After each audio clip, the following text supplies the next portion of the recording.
Di bulan Ramadan seperti ini memang ada orang yang kolbunya sekarat, terpenjara di dalam ruhnya. Ruhnya terpenjara oleh jasad syahwat dan emosinya. Bulan Ramadan tidak jauh dari urusan mulut dan perut.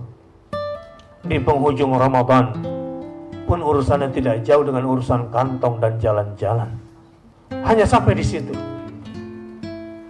Orang-orang yang kalbunya masih bersemayam di bumi, yang difikirkannya adalah setiap sore berbuka puasa dengan makan di mana, sibuk berencana makan di mana, menyusun untuk bertemu di sana makan apa.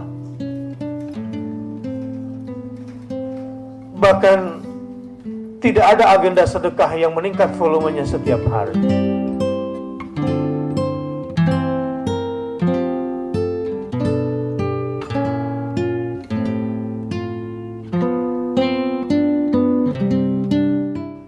Orang yang paling merugi dan paling tinggi tingkatan kerugiannya adalah ketika Ramadan meninggalkan dia dan dosa-dosanya belum diampuni oleh Allah Subhanahu wa taala.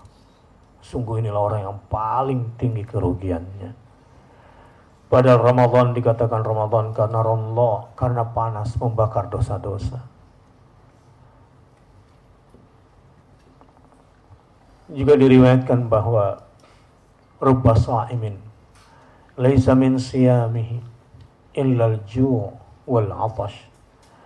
Ada banyak orang yang berpuasa tapi tidak dapat apa-apa dari balik puasanya kecuali lapar dan haus. Kenapa? Karena mungkin dia tidak mengindahkan hikmah-hikmah di balik apa maksud daripada menahan lapar dan haus itu. Rubba qa'imin laisa min qiyamihi illa at-ta'abu wan nasab. Rubba qa'imin laisa min qiyamihi illa at-ta'ab was sahar. Ada banyak orang yang melaksanakan tarawih dan sholat tahajud, tapi tidak dapat apa-apa dari keduanya kecuali lelah dan berpenat-penat. Tidak dapat apa-apa dari tarawih dan qiyamul lailnya kecuali lelah dan begadang. Kenapa? Karena tidak mengerti kenapa harus melakukan itu. Apa maksud Allah di balik ini semua? Rubba qari'il Qur'an wal Qur'anu yal'anuh. Ada banyak orang yang membaca Quran, tetapi saat dia membaca, si pembacanya dilaknat oleh Al-Quran itu sendiri. Karena dia tidak mengerti dan tidak mengambil manfaat dari balik bacaannya itu.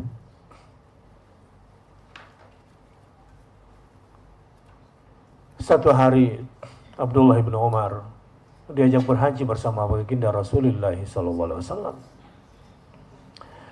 Betapa bangganya Ibnu Umar karena melihat banyak sekali orang-orang yang melakukan perjalanan haji.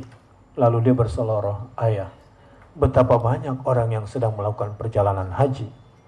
Umar kemudian menyela perkataannya, ya bunai, ar-rabbu katsir wal hajju qalil.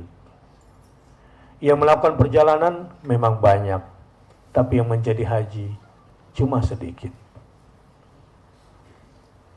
Kenapa ini bisa terjadi? Karena lupa hikmah di balik ini semua, tujuan-tujuan besar di balik ini semua, sehingga tidak mendapatkan kecuali lelah dan begadang. Tidak mendapatkan sesuatu kecuali lapar dan haus. Bahkan membaca Quran pun dilaknat oleh Al-Quran. Maka menjadi penting pada hari ini untuk saya sampaikan hikmah-hikmah Rabbaniyah. Hikmah-hikmah Rabbaniyah ini adalah maksudnya maksud-maksud ketuhanan, bukan maksud-maksud sosial. bukan maksud-maksud ekonomi, bukan pula maksud-maksud politik. Al-hikmah rabbaniyah, maksud daripada hikmah-hikmah yang akan kita sampaikan ini adalah terkait dengan ketuhanan. Maksudnya adalah menambah keimanan dan keyakinan kita kepada Allah Subhanahu wa ta'ala. Nah, apa itu? Yang paling penting dari semua hikmah yang tertinggi adalah la'allakum tattaqun. Inilah hikmah rabbaniyah yang pertama.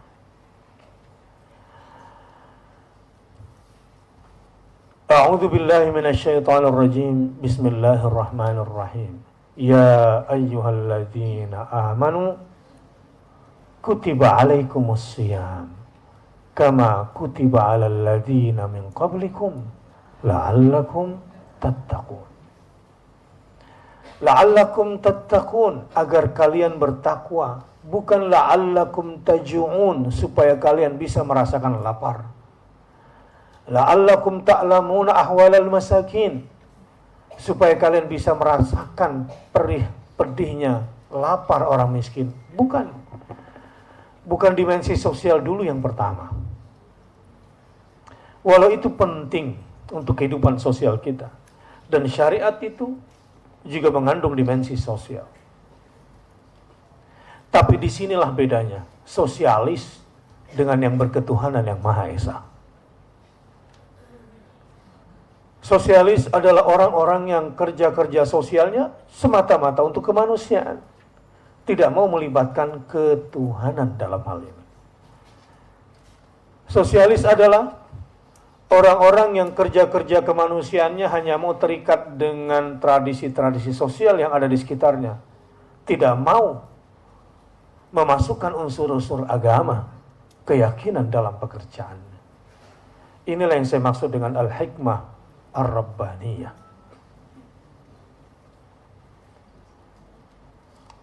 Walau pada akhirnya berketuhanan itu tidak bisa dipisahkan dengan bersosial.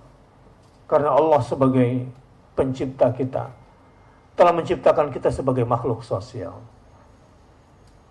Nah, karenanya jamaah rahimakumullah, la'allakum tattaqun, agar kalian semua bertakwa kepadanya.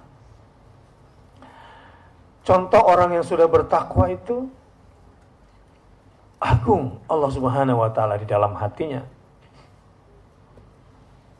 Ya, kerinduannya untuk berjumpa sang kekasih karena rasa cinta yang tak tertahan begitu tinggi. Ini energi orang bertakwa di bulan suci Ramadan.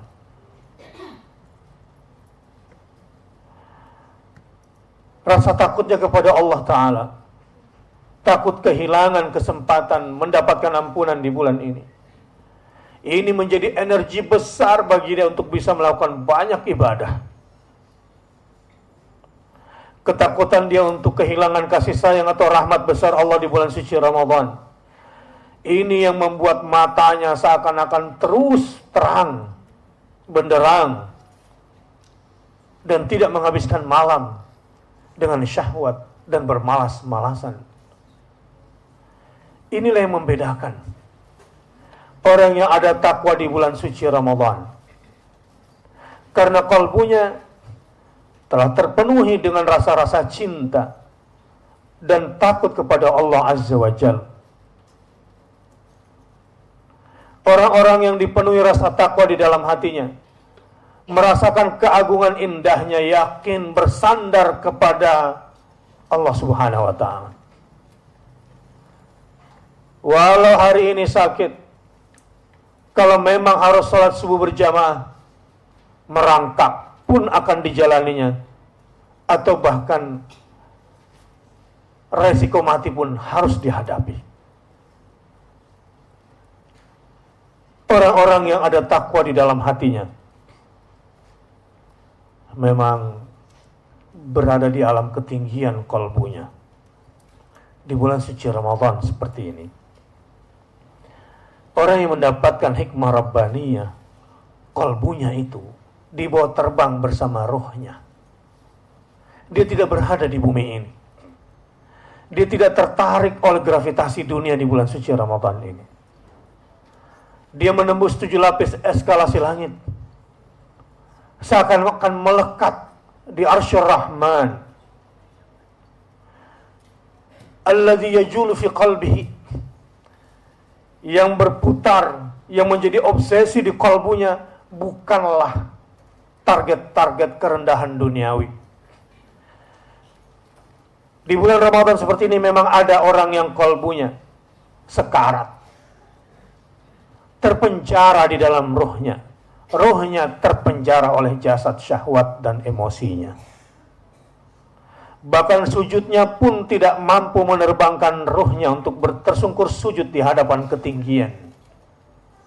Di alam malakut ketinggian itu. Iya, orang-orang yang kalbunya hanya berada di dunia karena terpenjara di dalam jasad syahwatnya. Bulan Ramadan tidak jauh dari urusan mulut dan perut.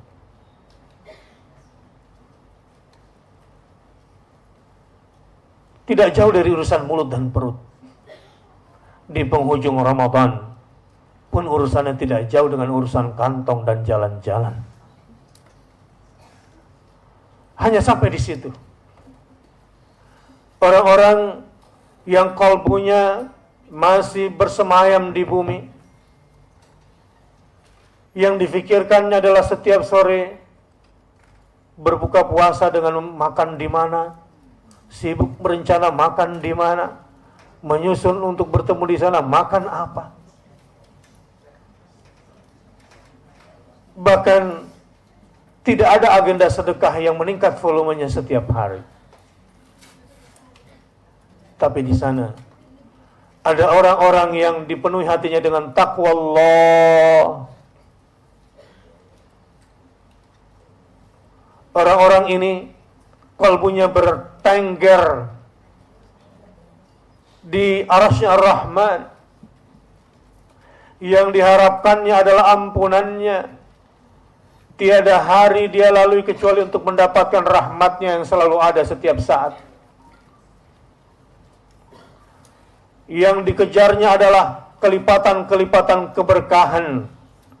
Bagaimana caranya berpuasa cuma 1 hari, tapi pahalanya bisa beribu-ribu kali, seakan-akan berpuasa beribu-ribu hari. Itulah orang-orang yang sudah ada takwa di dalam hatinya.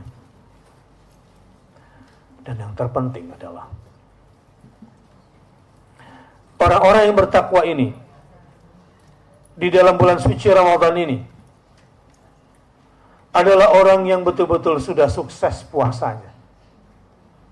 Karena seluruh aktivitas siam dan qiyam, siam di siang hari, qiyam di malam hari, semua itu dijalani dengan satu tujuan, agar ada keagungan di dalam jiwanya, merasakan takut kehilangan cinta Allah, merasa takut kehilangan rahmat kasih sayang Allah, merasa takut kehilangan keberkahan dari Allah, dan puncaknya adalah takut kalau sampai Ramadan meninggalkan dirinya dan dosanya belum diampunkan oleh Allah Subhanahu wa taala.